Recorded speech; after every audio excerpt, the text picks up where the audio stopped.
मैं डॉक्टर सिराज शेख और आप देख रहे हैं मेरा यूट्यूब चैनल ज्ञानवर्धन चैनल में आप सभी का स्वागत है।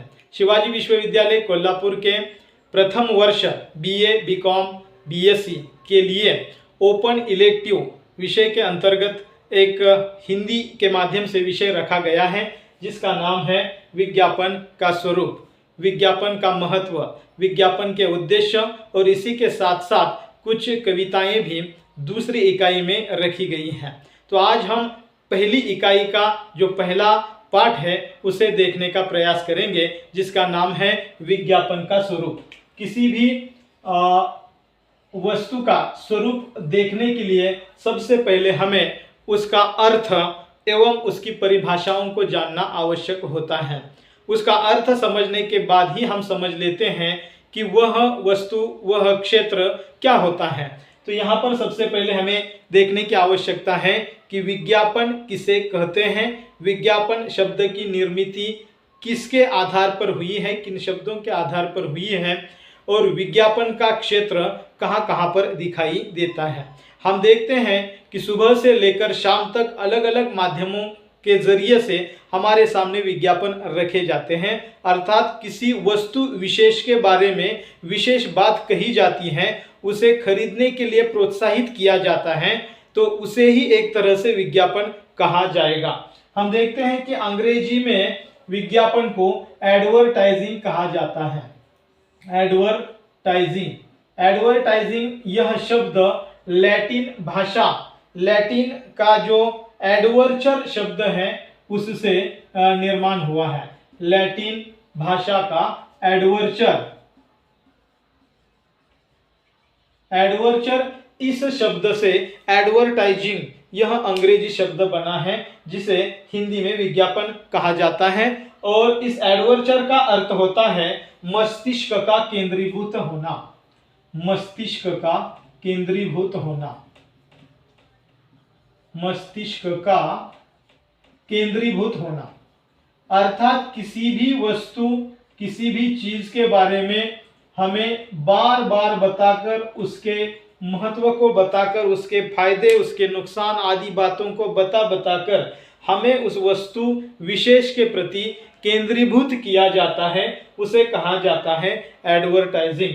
एडवर्टाइजिंग के क्षेत्र में या विज्ञापन के क्षेत्र में भाषा विशेष के विद्यार्थियों को नौकरी पाना बहुत ही आसान है अगर वह अपनी भाषा पर अच्छा महारत हासिल करते हो तो हम देखते हैं कि यह शब्द, इसका हिंदी में अगर इसकी बात करेंगे तो विज्ञापन यह शब्द वि और ज्ञापन इन दो शब्दों के जोड़ से बना है। वि का अर्थ होता है विशेष और ज्ञापन का अर्थ होता है प्रेषित करना या दूसरों तक पहुंचाना, अर्थात दोनों का अर्थ यह हुआ कि विशेष बात को किसी और के पास प्रेषित करना, समझाना, उसे बताना, यह विज्ञापन कहलाएगा। इस तरह से हम विज्ञापन के अर्थ को अच्छी तरह से समझ गए होंगे कि विज्ञापन क्या होता है। और अधिक विज्ञापन का स्वरूप स्पष्ट करने के लिए हमें विज्ञापन की अलग अलग परिभाषाओं को देखना आवश्यक है। विज्ञापन की परिभाषाएं अनेक विद्वानों ने दी हैं, लेकिन यहाँ पर हम केवल इन 3 परिभाषाओं को ही देख करके विज्ञापन के स्वरूप को समझने का प्रयास करेंगे। पहली परिभाषा है रामचंद्र वर्मा नामक विद्वान द्वारा दी हुई। उन्होंने अपनी परिभाषा इस प्रकार दी है कि विज्ञापन वह है जिसके द्वारा कोई बात लोगों को बतलाई जाए, वह सूचना पत्र, इश्तिहार, बिक्री आदि के माध्यम से हो और यह सूचना माध्यमों के द्वारा दी जाए। माध्यम का अर्थ होता है इलेक्ट्रॉनिक माध्यम, मुद्रित माध्यम अर्थात जो हम अखबार कहते हैं। इलेक्ट्रॉनिक माध्यमों के भी अलग अलग प्रकार होते हैं। उनके माध्यम से किसी भी बात को, सूचना को बार बार कहा जाना, बतलाना, उसकी विशेषताओं को सामने रखना विज्ञापन कहलाता है। यह हो गई पहली परिभाषा, आचार्य रामचंद्र वर्मा द्वारा दी हुई परिभाषा है। अब दूसरी परिभाषा को हम यहाँ पर देखने का प्रयास करेंगे जो बृहद हिंदी कोश में दी हुई है।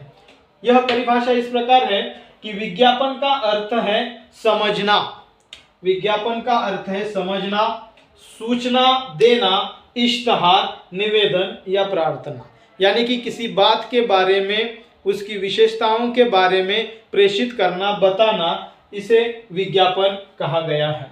विज्ञापन की तीसरी परिभाषा रोजर रिवर्स नामक विद्वान ने दी है कि विज्ञापन एक व्यक्ति के मस्तिष्क से दूसरे व्यक्ति के मस्तिष्क में विचार को स्थानांतरित करने की कला है। अर्थात यहाँ पर विज्ञापन को कला कहा गया है, कला माना गया है। विज्ञापन एक व्यक्ति के मस्तिष्क से दूसरे व्यक्ति के मस्तिष्क में विचार को स्थानांतरित करने की कला को इन्होंने विज्ञापन कहा है। इस तरह से हमने जो यहाँ पर 3 परिभाषाएं देखी, इन तीनों परिभाषाओं के माध्यम से हम एक बात साफ तौर पर समझ गए हैं कि विज्ञापन विशेष बात को प्रेषित करने की एक कला है, एक ढंग है, जिसके माध्यम से किसी व्यक्ति विशेष या वस्तु विशेष की विशेषताओं को दूसरों तक पहुंचाया जाता है, उसे बार बार कहा जाता है। इसके लिए भाषा स्पष्ट, सरल और साफ होनी चाहिए। इंटरेक्शन यानी कि हम जो बात कहते हैं वह साफ तौर से अगर दूसरा व्यक्ति समझ जाए तो वह विज्ञापन का एक महत्वपूर्ण विशेषता, विज्ञापन दाता की एक महत्वपूर्ण विशेषता हो सकती है। तो इस तरह से आज के टॉपिक में हमने देखा कि विज्ञापन किसे कहते हैं, विज्ञापन का अर्थ और विज्ञापन की अलग अलग परिभाषाएं। तो आज के वीडियो में बस इतना ही। आप अगर इस चैनल पे नए हैं तो कृपया चैनल को सब्सक्राइब कीजिए, बेल आइकॉन को दबाइए और वीडियो को ज़्यादा से ज़्यादा शेयर कीजिए। लगातार इकाई 1 और इकाई 2 का अध्ययन प्रस्तुत किया जाएगा। अगले वीडियो तक बहुत बहुत धन्यवाद।